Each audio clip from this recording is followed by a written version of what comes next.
Hello ಕಣ್ಮಣೀಸ್, welcome back to my YouTube channel.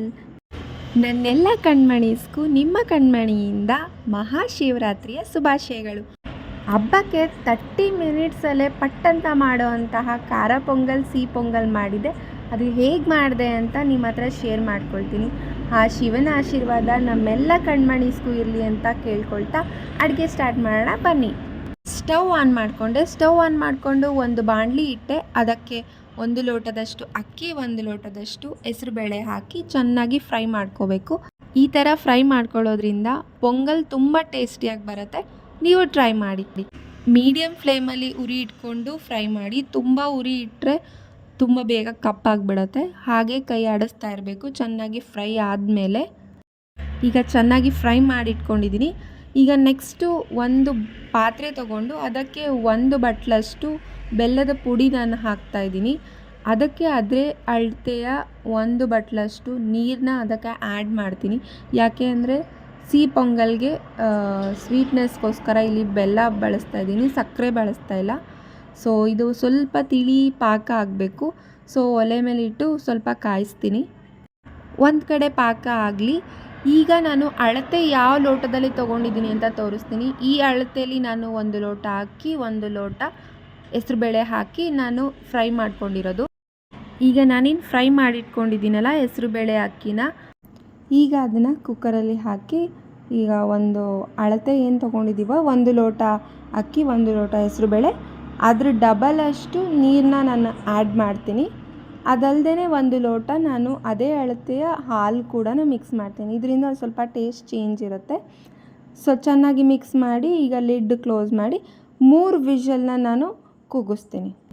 ಈಗ ಸಿಹಿ ಪೊಂಗಲ್ಗೆ ಪಾಕ ರೆಡಿಯಾಗಿದೆ. ನಾವೀಗ ಅಕ್ಕಿ ಮತ್ತು ಹೆಸರುಬೇಳೆ ಬೇಯಿಸಿದ್ದೀವಲ್ವ, ಅದು ಚೆನ್ನಾಗಿ ಬೆಂದಿದೆಯಾ ಇಲ್ಲ ಅಂತ ನೋಡ್ತೀನಿ. ಚೆನ್ನಾಗಿ ಬೆಂದಿದೆ. ಈಗ ಅದರಲ್ಲಿ ಅರ್ಧದಷ್ಟು ನಾನು ಸಿಹಿ ಪೊಂಗಲ್ಗೆ ಅಂತ ತಗೊಳ್ತಾ ಇದ್ದೀನಿ. ಈ ಥರ ಮಾಡೋದ್ರಿಂದ ಬೇಗನೆ ತಟ್ಟಂತ ಅಡುಗೆ ಮಾಡ್ಬೋದು. ಅದರಲ್ಲೂ ಸಂಕ್ರಾಂತಿ ಟೈಮ್ನಲ್ಲಿ ಸಿಹಿ ಪೊಂಗಲ್, ಖಾರ ಪೊಂಗಲ್ ತುಂಬಾ ಫೇಮಸ್. ನಿಮಗೂ ಈ ರೆಸಿಪಿ ತುಂಬ ಸಿಂಪಲ್ ಅಂತ ಅನಿಸಿದ್ರೆ ನೀವು ಟ್ರೈ ಮಾಡಿ ಕಮೆಂಟ್ ಸೆಕ್ಷನಲ್ಲಿ ಕಮೆಂಟ್ ಹಾಕಿ ಹೇಗಿತ್ತು ಅಂತ. ಈಗ ಖಾರ ಪೊಂಗಲ್ ಮತ್ತು ಸಿಹಿ ಪೊಂಗಲ್ಗೆ ಒಗ್ಗರಣೆ ಹಾಕೊಳ್ಳೋಣ. ಒಂದು ಪಾತ್ರೆ ತೊಗೊಂಡಿದ್ದೀನಿ, ಅದಕ್ಕೆ 2 ಸ್ಪೂನ್ ತುಪ್ಪ. ಈಗ ನಾನು ಸಿಹಿ ಪೊಂಗಲ್ಗೆ ಒಗ್ಗರಣೆ ಹಾಕ್ಕೊಳ್ತಾ ಇದ್ದೀನಿ. ಗೋಡಂಬಿ ಇರಲಿಲ್ಲ, ಹಾಗಾಗಿ ಬರೀ ದ್ರಾಕ್ಷಿ ಮಾತ್ರ ಫ್ರೈ ಮಾಡಿಕೊಂಡೆ. ಈಗ ಚೆನ್ನಾಗಿ ಫ್ರೈ ಮಾಡಿ ಸೈಡಿಗೆ ಇಟ್ಕೊಳ್ತಾ ಇದ್ದೀನಿ.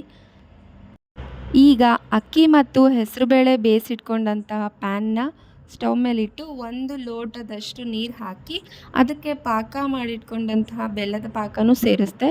ಚೆನ್ನಾಗಿ ಕಲಿಸ್ಬೇಕು. ಇನ್ನೂ ನೀರಿನ ಕನ್ಸಿಸ್ಟೆನ್ಸಿ ಬೇಕು ಅಂದರೆ ಸ್ವಲ್ಪ ನೀರನ್ನ ಆ್ಯಡ್ ಮಾಡ್ಬೋದು. ಈಗ ಒಂದು ಕುದಿ ಬರೋವರೆಗೂ ಕೂಡ ಚೆನ್ನಾಗಿ ಬೇಯಿಸಬೇಕು. ಸಿಹಿ ಪೊಂಗಲ್ ಒಂದು ಕುದಿ ಬರಲಿ. ಈ ಕಡೆ ನಾನು ಖಾರ ಪೊಂಗಲ್ಗೆ ಒಗ್ಗರಣೆ ಹಾಕ್ಕೊಳ್ತಾ ಇದ್ದೀನಿ. 2 ಸ್ಪೂನ್ ತುಪ್ಪ, ಕರಿಬೇವು, ಹಸಿರುಗಾಯಿ, ಹಾಗೆ ಒಂಚೂರು ಕಾಳುಮೆಣಸು. ಚೆನ್ನಾಗಿ ಕೈ ಆಡಿಸ್ಬೇಕು. ಈಗ ನಾನು ಸ್ವಲ್ಪ ಇಂಗನ್ನು ಕೂಡ ಆ್ಯಡ್ ಮಾಡ್ತಾ ಇದ್ದೀನಿ. ಒಬ್ಬೊಬ್ಬರು ಒಂದೊಂದು ಇಂಗ್ರೀಡಿಯೆಂಟ್ ಆ್ಯಡ್ ಮಾಡ್ತಾರೆ. ನಾನಿಲ್ಲಿ ಸ್ವಲ್ಪ ಜೀರಿಗೆ ಕೂಡ ಆ್ಯಡ್ ಮಾಡ್ತಿದ್ದೀನಿ, ಹಾಗೆ ಸ್ವಲ್ಪ ಅರಿಶಿನ.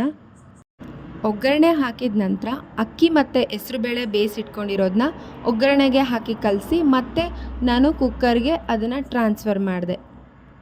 ಒಗ್ಗರಣೆ ಕೊಟ್ಟಿರುವಂತಹ ಅಕ್ಕಿ ಮತ್ತು ಹೆಸರುಬೇಳೆಗೆ ನಾನಿಲ್ಲಿ 2 ಲೋಟ ನೀರು ಹಾಕ್ತಿದ್ದೀನಿ. ನಾವೇನು ಅಳತೆ ತೊಗೊಂಡಿದ್ವಲ್ಲ ಅಕ್ಕಿ ಮತ್ತು ಹೆಸರುಬೇಳೆ, ಆ ಲೋಟದಷ್ಟು. ನೀರು ಕಮ್ಮಿ ಅನ್ನಿಸ್ತು ಅಂತ 1 ಲೋಟ ಎಕ್ಸ್ಟ್ರಾ ಹಾಕ್ತಿದ್ದೀನಿ. ಹಾಗೆ ಇಲ್ಲಿ ಟೋಟಲಿ 3 ಲೋಟ ನೀರು ಹಾಕ್ತಿದ್ದೀನಿ. ಹಾಗೆ ಇಲ್ಲಿ 1 ಸ್ಪೂನ್ ಉಪ್ಪು, ಹಾಗೆ ಸ್ವಲ್ಪ ಫ್ರೆಶ್ ಆಗಿ ತುರಿದಿಟ್ಕೊಂಡಿರುವಂತಹ ಕಾಯಿ ತುರಿ ಚೆನ್ನಾಗಿ ಹಾಕಿ ಮಿಕ್ಸ್ ಮಾಡಿದೆ. ಸಿಹಿ ಪೊಂಗಲ್ ಕೂಡ ರೆಡಿ ಆಗ್ತಾಯಿತ್ತು. ಸೊ ಲಾಸ್ಟಲ್ಲಿ ಕಾಯಿ ತುರಿ ಹಾಕಿ ಚೆನ್ನಾಗಿ ಮಿಕ್ಸ್ ಮಾಡಿದೆ.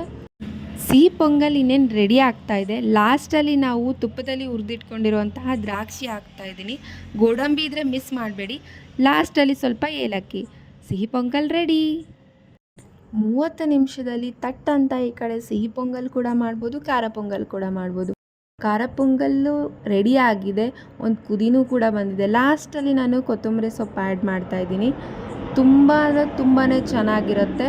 ಸೊ ಸಿಹಿ ಪೊಂಗಲ್ ಮತ್ತು ಖಾರ ಪೊಂಗಲ್ ಎರಡೂ ಕೂಡ ಅಟ್ ಎ ಟೈಮ್ 30 ಮಿನಿಟ್ಸಲ್ಲಿ ಪಟಾಪಟ್ ಅಂತ ರೆಡಿ ಮಾಡ್ಬೋದು. ಖಾರ ಪೊಂಗಲ್ ಮತ್ತು ಸಿಹಿ ಪೊಂಗಲ್ ಅಂತೂ ರೆಡಿ ಆಯಿತು. ಈಗ ನಮ್ಮ ರಚ್ಚುಗೆ ಸರ್ವ್ ಮಾಡೋಣ, ಹೇಗಿದೆ ಅಂತ ಅವರೇ ಹೇಳ್ತಾರೆ. ಸಿಹಿ ಪೊಂಗಲ್, ಖಾರ ಪೊಂಗಲ್ ಜೊತೆಗೆ ನಾನು ಮೊಳಕೆ ಕಟ್ಟಿರುವಂತಹ ಹೆಸರು ಕಾಳ್ದು ಕೋಸಂಬರಿ ಕೂಡ ಮಾಡಿದ್ದೆ. ಸಿಹಿ ಪೊಂಗಲ್ ತಿಂದರೂ ತುಂಬಾ ಇಷ್ಟ ಆಯಿತು ರಚ್ಚುಗೆ. ಖಾರ ಪೊಂಗಲ್ ಹೇಗಿದೆಯೋ ತುಂಬ ದಿನ ಆದಮೇಲೆ ಮಾಡಿದ್ದು ಅಂತ ಭಯ ಇತ್ತು, ಬಟ್ ಅದು ಕೂಡ ಅಲ್ಟಿಮೇಟ್ ಆಗಿತ್ತು. ನೀವು ಮಸ್ಟ್ ಆ್ಯಂಡ್ ಶುಡ್ ಟ್ರೈ ಮಾಡಿ. ನಿಮ್ಗೆ ಇಷ್ಟ ಆದರೆ ಈ ರೆಸಿಪಿನ ಮಿಸ್ ಮಾಡದೆ ಕಮೆಂಟ್ ಮಾಡಿ ಆ್ಯಂಡ್ ಫ್ಯಾಮಿಲಿ ಫ್ರೆಂಡ್ಸ್ ಜೊತೆಗೆ ಶೇರ್ ಮಾಡೋದು ಮರಿಬೇಡಿ. Thank you for watching. Bye bye.